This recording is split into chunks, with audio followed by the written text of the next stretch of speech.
২০০৭-৮ সালের বহুল আলোচিত ১/১১-র অন্যতম খলনায়ক সাবেক সেনা কর্মকর্তা এবং জাতীয় পার্টির নেতা মাসুদ উদ্দিন চৌধুরী অবশেষে গ্রেফতার হয়েছে।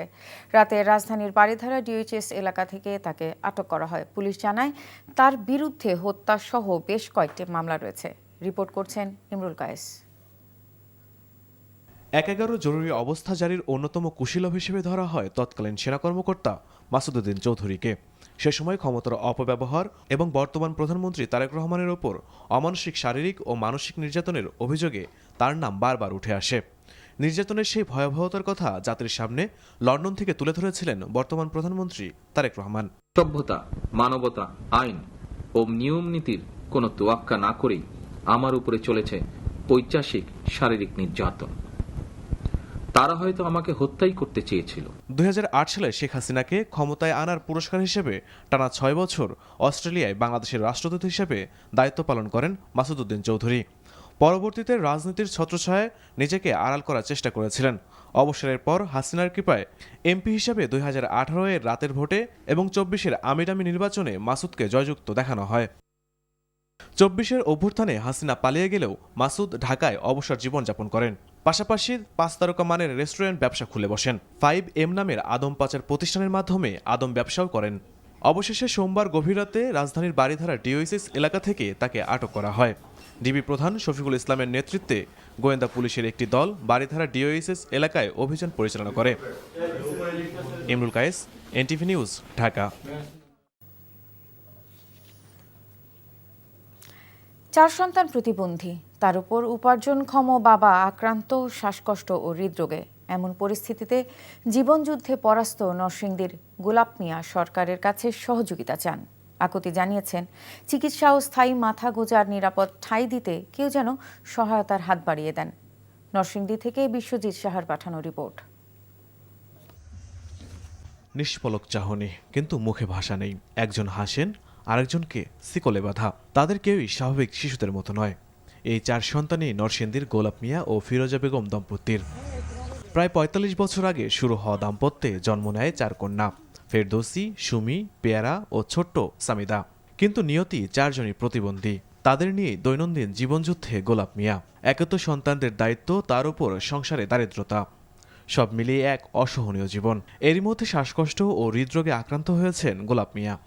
ফলে সংসারের আয় ঠেকেছে তলানিতে। সোয়ালে খাওয়াইলে মনে করেন একবার যদি দিতারি তো একবার দিতে পারি না, কান্দাকাটি করে তো মাঝে মাঝে মারি। আমি ঠিক মতো খাওন দিতারি না। আমার বাবা হিসাবে আমার অনেক কষ্ট হয়। সংসারের টানাপোড়েনের মধ্যে মাথার উপরে নেই স্থায়ী ঠিকানা। রেল লাইনের সরকারি জায়গায় একটি জরাজীর্ণ টিনের ঘরে কাটছে জীবন। হালকা বৃষ্টিতেই পানিতে ঘর ভিজে যায়। অসহায় এই পরিবারের দুঃখে ব্যথিত স্থানীয় বাসিন্দারাও। ওনার হার্টের সমস্যা, উনি কাজ কাম করতে পারে না, খুবই কষ্টে, থাকার একটা জায়গা নাই, ঘর নাই। ওরা দুজন গার্জিয়ান মারা গেলে এরা চলার মতন কেউ দাঁড়াইলো না, কেউ নাই। সমস্যা বিবেচনায় সহযোগিতা করা হবে বলছে স্থানীয় প্রশাসন। এছাড়া যারা জটিল রোগে ভুগছেন তাদেরকেও কিন্তু 50,000 টাকা করে সরকারের পক্ষ থেকে সহায়তা দিয়ে থাকে। তো গোলাপ মিয়ার পরিবারের যদি এরকম কিছু প্রয়োজন থাকে, তারা যদি আমাদের কাছে আবেদন করে, আমরা যাচাই বাছাই করে তাদেরকে এই সহায়তাগুলো দিতে পারবো। মানবিক সহায়তায় বদলে দিতে পারে এই হতদরিদ্র পরিবারের ভবিষ্যৎ। NTV news desk. ব্যক্তিগত কারণ দেখিয়ে পদত্যাগ করলেও বিসিবি নির্বাচনের বৈধতা নিয়ে যে ধূম্রজাল তৈরি হয়েছে তা যেন আরও বাড়িয়ে দিলেন সদ্য সাবেক বিসিবি পরিচালক আমজাদ হোসেন। গত বছর অক্টোবরের বিসিবি নির্বাচন আরও বেশি স্বচ্ছভাবে হতে পারত বলে মতামত তার। এছাড়াও ক্রীড়া পরিষদকে দেয়া বিসিবির চিঠির ব্যাপারেও অবগত ছিলেন না আমজাদ। নিলয় মজুমদারের রিপোর্ট। গত 22শে মার্চ প্রেস বিজ্ঞপ্তির মাধ্যমে মিডিয়া কমিটির চেয়ারম্যান আমজাদ হোসেনকে সরিয়ে দেওয়ার একদিন পরেই পরিচালক পদ থেকেও সরে দাঁড়িয়েছেন তিনি। গণমাধ্যমে পদত্যাগের কারণ হিসেবে ব্যক্তিগত বললেও বিসিবি নির্বাচনের স্বচ্ছতা নিয়ে সন্দেহ প্রকাশ করেছেন তিনি নিজেই। আপনার প্রত্যেকটা বিসিবির প্রত্যেকটি ইলেকশনই তো শিক্ষণীয়। আমরা শুনেছি যে ইতিপূর্বে অনেকে এক্সাম্পল দিত 2008-এর নির্বাচন, কেউ বলতো 12-র নির্বাচন, কেউ বলছে 25-এর নির্বাচন, এগুলো থাকবেই। আরেকটা বলতে পারেন যে হ্যাঁ ঠিক আছে, একটা সিগনিফিকেন্ট নাম্বার অফ ক্যান্ডিডেটস ওনারা উইথড্র করেছেন, এর আগে হয়তো বা এটা হয়নি। বাট দেন এগেইন সব নির্বাচন নিয়ে অনেক সময় অনেক সংশয় থাকে, পক্ষ বিপক্ষ থাকে, বিতর্ক থাকে, অনেক প্রক্রিয়া থেকে থাকে। এটা ওনারা সিদ্ধান্ত নিয়েছেন, ওনারা কেন উইথড্র করেছেন। হয়তো বা সেই ক্ষেত্রে যদি দেখেন হ্যাঁ ইন টার্মস অফ পার্টিসিপেশন হয়তো বা আরও স্বচ্ছভাবে হতে পারে, হ্যাঁ হয়তো বা আরও স্বচ্ছভাবে হতে পারত। ক্রীড়া পরিষদকে দেয়া বিসিবির চিঠির বিষয়ে তিনি অবগত ছিলেন না বলে দাবি করেছেন আমজাদ। আপনার দুটো জিনিস, একটা হচ্ছে আপনারা যত প্রেস রিলিজ পাবেন, মিডিয়া অ্যাডভাইজারি পাবেন, সব কিছু দেখবেন যে from BCB media department. But তার মানে কিন্তু এই না যে বিসিবি মিডিয়া ডিপার্টমেন্ট সমস্ত ডিসিশন নিচ্ছে, বা বিসিবি মিডিয়া ডিপার্টমেন্ট এটা কনভে করছে আপনাদের কাছে, গণমাধ্যমের কাছে, সেটা একটি। আর দ্বিতীয় হচ্ছে আমি বেশ অনেক দিন দেশে ছিলাম না, আমি was out of the country, so আমি লাস্ট 10 দিন অ্যাটলিস্ট আমি কমপ্লিটলি টাচে ছিলাম না কারোর সাথে, আমি ঠিক এ ব্যাপারে বলতে পারবো না। এর আগে বিসিবির 25 সদস্যের পরিচালক পরিষদ থেকে সরে দাঁড়িয়েছিলেন ইশতিয়াক সাদেক। নীলা মজুমদার, এনটিভি নিউজ, ঢাকা। ঈদের ছুটির পর প্রথম কর্মদিবসে সচিবালয়ে অফিস করেছেন প্রধানমন্ত্রী তারেক রহমান। সকাল 9টার মধ্যেই সচিবালয়ের নিজ দপ্তরে আসেন তিনি। দপ্তরের কর্মকর্তা কর্মচারীদের সাথে ঈদ শুভেচ্ছা বিনিময় করেন। এরপর বিভিন্ন মন্ত্রণালয়ের মন্ত্রীদের সাথে একের পর এক বৈঠক করেন প্রধানমন্ত্রী। মঙ্গলবার সকালে সচিবালয়ে প্রধানমন্ত্রী তারেক রহমানের সাথে সৌজন্য সাক্ষাৎ করেন IMF-এর এশিয়া ও প্যাসিফিক বিভাগের পরিচালক কৃষ্ণা শ্রীনিবাস। অধ্যাদেশ নিয়ে পর্যালোচনা করার বিষয়ে আজ আলোচনা হবে বলে জানিয়েছেন স্বরাষ্ট্রমন্ত্রী সালাউদ্দিন আহমেদ। এদিকে সংবিধান পরিপন্থী ও জনগণের স্বার্থের বিরুদ্ধে যায় এমন কোনো অধ্যাদেশ সুপারিশ করবে না জামায়াত। সকালে সংসদ সচিবালয়ে এসব কথা বলেন তারা। অধ্যাদেশগুলো নিয়ে আলোচনা হবে, কোন কোন অধ্যাদেশের বিষয়ে কি কি সিদ্ধান্ত হয় সেটা আমরা চেষ্টা করব যাতে দ্রুততার সাথে সিদ্ধান্ত নেওয়া যায়। জুলাইয়ের গণ অভ্যুত্থানে, ছাত্র গণ অভ্যুত্থানের আকাঙ্ক্ষা, এগুলোকে ধারণ করব।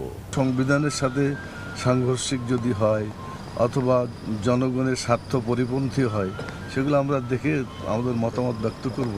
এরপরে তখন সিদ্ধান্ত হবে এবং এটা সংসদে পেশ হবে। হ্যাঁ বা না ভোটে তখন জয়যুক্ত হতে হবে, এই আর কি। ঈদের ছুটির পর সচিবালয়ে অফিস করেছেন বিভিন্ন মন্ত্রণালয়ের মন্ত্রীরা। সকাল 9টার মধ্যে নিজ নিজ দপ্তরে পৌঁছান তারা। ঈদ শুভেচ্ছা বিনিময় করেন মন্ত্রণালয়ের কর্মকর্তা কর্মচারীদের সাথে। ঈদ পরবর্তী অফিস করেই আইনশৃঙ্খলা পরিস্থিতি, জ্বালানি সংকট, চিকিৎসা সেবা ও মশক নিধনের মতো গুরুত্বপূর্ণ বিষয়গুলো সমাধানে কাজ শুরু করেন মন্ত্রীরা। তামজিদ সুমনের রিপোর্ট। ঈদের টানা ছুটির পর প্রথম দিনে সচিবালয়ের পরিবেশ ছিল উৎসবমুখর। ঈদ পরবর্তী আনন্দ উদযাপন করেছেন সচিবালয়ের মন্ত্রিপরিষদ সদস্যরা। একে অপরের সাথে ঈদ শুভেচ্ছা বিনিময় করেন তারা। ঈদের আমেজে অফিস করেছেন সচিবালয়ের বিভিন্ন পর্যায়ের কর্মকর্তা কর্মচারীরাও। ঈদের ছুটি শেষে দপ্তরে এসে মন্ত্রীরা নিজেদের গুরুত্বপূর্ণ বিষয় সমাধানে কাজ শুরু করেছেন। তেলের পর্যাপ্ত মজুদ রয়েছে জানিয়ে জ্বালানি মন্ত্রী ইকবাল হাসান মাহমুদ টুকু বলেন, মানুষ চাহিদার তুলনায় অতিরিক্ত তেল মজুদ করছে বলেই তেলের সংকট তৈরি হয়েছে।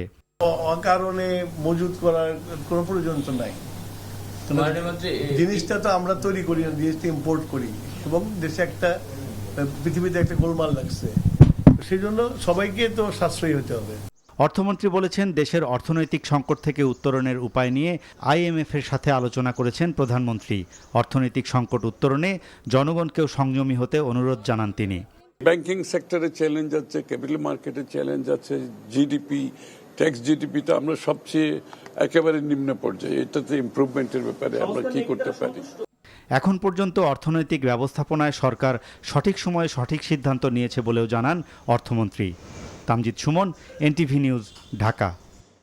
বাংলাদেশের ঐতিহ্যবাহী জামদানি শিল্পের সংরক্ষণ, গবেষণা ও বাজার সম্প্রসারণে নতুন করে উদ্যোগ নেওয়ার কথা জানিয়েছেন বস্ত্র ও পাট মন্ত্রণালয়ের প্রতিমন্ত্রী মোহাম্মদ শরীফুল আলম। তিনি বলেন, এ লক্ষ্যে বিদেশ থেকে গবেষণা অভিজ্ঞতা এনে এবং দেশের বিভিন্ন অঞ্চল থেকে নমুনা সংগ্রহ করে জামদানির প্রকৃত বৈশিষ্ট্য নির্ধারণে কাজ চলছে। সকালে নারায়ণগঞ্জের রূপগঞ্জের জামদানি ভিলেজ প্রকল্প এলাকা পরিদর্শন শেষে তিনি এসব কথা বলেন। এছাড়া বন্ধ পাটকলগুলো পুনরায় চালুর বিষয়েও সরকারের পরিকল্পনার কথা তুলে ধরেন মন্ত্রী। পল্টন থানায় দায়ের করা মানব পাচার মামলায় আলোচিত ১/১১-র অন্যতম কুশীলব সাবেক সেনা কর্মকর্তা মাসুদ উদ্দিন চৌধুরীকে ৫ দিনের পুলিশ রিমান্ড মঞ্জুর করেছে আদালত। গতকাল রাতে রাজধানীর বাড়িধারা ডিওএইচএস এর বাসা থেকে ঢাকা মহানগর গোয়েন্দা পুলিশ তাকে গ্রেফতার করে। Apple শাহরিয়ারের report. ১/১১-র অন্যতম কুশীলব তৎকালীন সেনা কর্মকর্তা মাসুদ উদ্দিন চৌধুরী। সেই সময়ে ক্ষমতার অপব্যবহার ও বর্তমান প্রধানমন্ত্রী তারেক রহমানের উপর অমানসিক শারীরিক ও মানসিক নির্যাতনের অভিযোগে বারবার তার নাম উঠে আসে। নির্যাতনের সেই ভয়াবহতার কথা জাতির সামনে লন্ডন থেকে তুলে ধরেছিলেন বর্তমান প্রধানমন্ত্রী তারেক রহমান।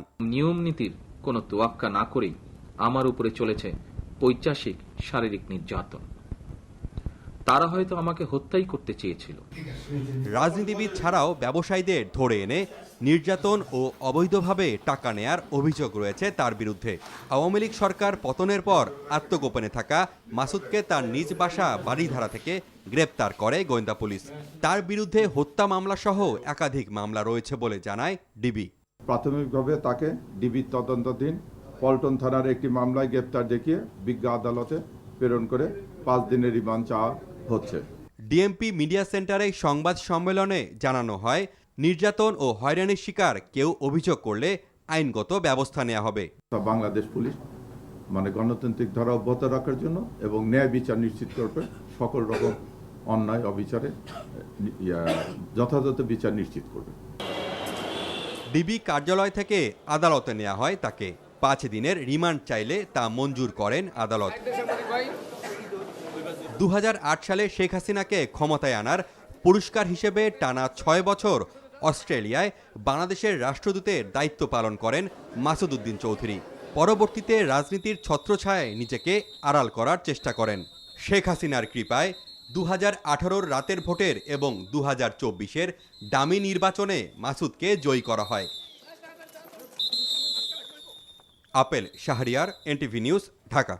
আগামী জুলাই মাসের মধ্যে IMF এর পরবর্তী ঋণের কিস্তি হিসেবে $1.3 বিলিয়ন পাবার আশা করেছেন অর্থমন্ত্রী আমির খসরু মাহমুদ চৌধুরী।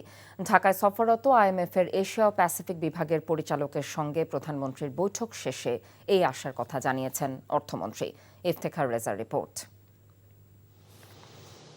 ঈদের ছুটির পর প্রথম কর্মদিবসের সকালেই সচিবালয়ে নিজ কার্যালয়ে আসেন প্রধানমন্ত্রী তারেক রহমান। প্রথমেই তার সাথে সৌজন্য সাক্ষাৎ করেন IMF এর এশিয়া ও প্যাসিফিক বিভাগের পরিচালক কৃষ্ণা শ্রীনিবাসন। এ সময় তারা দুজন বাংলাদেশের সাথে IMF এর ঋণ চুক্তির অগ্রগতি নিয়ে আলোচনা করেন। সংস্থাটির সাথে বাংলাদেশের $550 কোটি ঋণ চুক্তি আছে, যার মধ্যে এ পর্যন্ত 5 কিস্তিতে বাংলাদেশ পেয়েছে $364 কোটি। গত ডিসেম্বরে 6ষ্ঠ কিস্তির অর্থ পাওয়ার কথা থাকলেও IMF তখন তা স্থগিত রাখে। এপ্রিলে ওয়াশিংটনে সংস্থাটির বসন্তকালীন বৈঠকে এ বিষয়ে সিদ্ধান্ত হতে পারে বলে আশা প্রকাশ করেন অর্থমন্ত্রী। যুদ্ধের প্রেক্ষাপট আছে, তারপরে ব্যাংকিং সেক্টরে চ্যালেঞ্জ আছে, ক্যাপিটাল মার্কেটে চ্যালেঞ্জ আছে, জিডিপি ট্যাক্স জিডিপিটা আমরা সবচেয়ে একেবারে নিম্ন পর্যায়ে। এটাতে ইমপ্রুভমেন্টের ব্যাপারে আমরা কি করতে পারি। এপ্রিলে মিটিং আছে, স্প্রিং মিটিং আছে, আমরা স্প্রিং মিটিং এ ওয়াশিংটনে যাচ্ছি, সেখানে বিস্তারিত আলোচনা। পরে প্রধানমন্ত্রী রাজধানী ঢাকার দীর্ঘদিনের সমস্যা, যানজট নিরসন ও ট্রাফিক ব্যবস্থাপনার আধুনিকায়ন নিয়ে অংশীজনদের সাথে একটি বিশেষ বৈঠক করেন। Iftekhar Reza, NTV news, Dhaka. মধ্যপ্রাচ্যের যুদ্ধের কারণে উড়োজাহাজের জ্বালানি জেট ফুয়েলের দাম লিটারে বেড়েছে 90 টাকা। চলতি মাসের শুরুতে বেড়েছিল 17 টাকা। এ নিয়ে 1 মাসে দ্বিতীয় দফায় জেট ফুয়েলের দাম বাড়ল। এক বিজ্ঞপ্তিতে জেট ফুয়েলের নতুন দর ঘোষণা করেছে এনার্জি রেগুলেটরি কমিশন। মধ্যপ্রাচ্য যুদ্ধ পরিস্থিতিতে বৈশ্বিক জ্বালানির দামে ব্যাপক ঊর্ধ্বগতি দ্বিতীয়বার দর সমন্বয়ের কারণ বলে জানিয়েছে বিইআরসি। বিসিবি নির্বাচনে অনিয়ম, ক্ষমতার অপব্যবহারের অভিযোগ নিয়ে তদন্ত শুরু করেছে জাতীয় ক্রীড়া পরিষদ গঠিত 5 সদস্যের তদন্ত কমিটি।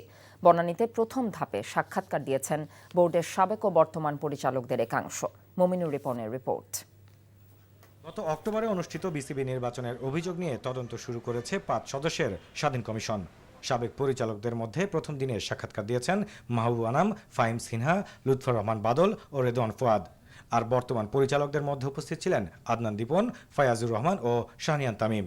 আমি তদন্ত কমিটির নিকট সকল আমাদের অভিযোগের সকল প্রকার প্রমাণাদি সহকারে সাক্ষ্য প্রদান করি। আশা করি একটি নিরপেক্ষ তদন্তের মাধ্যমে একটি সুন্দর রিপোর্ট প্রদান করবে। যে যখন একটা তদন্ত কমিটি বা একটা দেশের থেকে যখন একটা তদন্ত কমিটি ক্রিয়েট করা হবে, তখন আমি বোর্ডের ফেভারে বা কারো পার্টিকুলারের ফেভারে বলার কিছু নেই। যেটা ফ্যাক্টস অ্যান্ড ফিগার সেটাই বলতে হবে, তারপরে তো এটা ওনাদের ডিসিশন ওনারা ডিসাইড করবে which is right which is wrong. বুধবারও তদন্ত কমিটির কাছে সাক্ষাৎকার দেবেন বিসিবির সাবেক ও বর্তমান কয়েকজন পরিচালক। প্রতিবেদন জমা দেওয়ার জন্য 15 কার্যদিবস সময় বেঁধে দেওয়া হয়েছে তদন্ত কমিটিকে। Mominur Ripon, NTV news, Dhaka.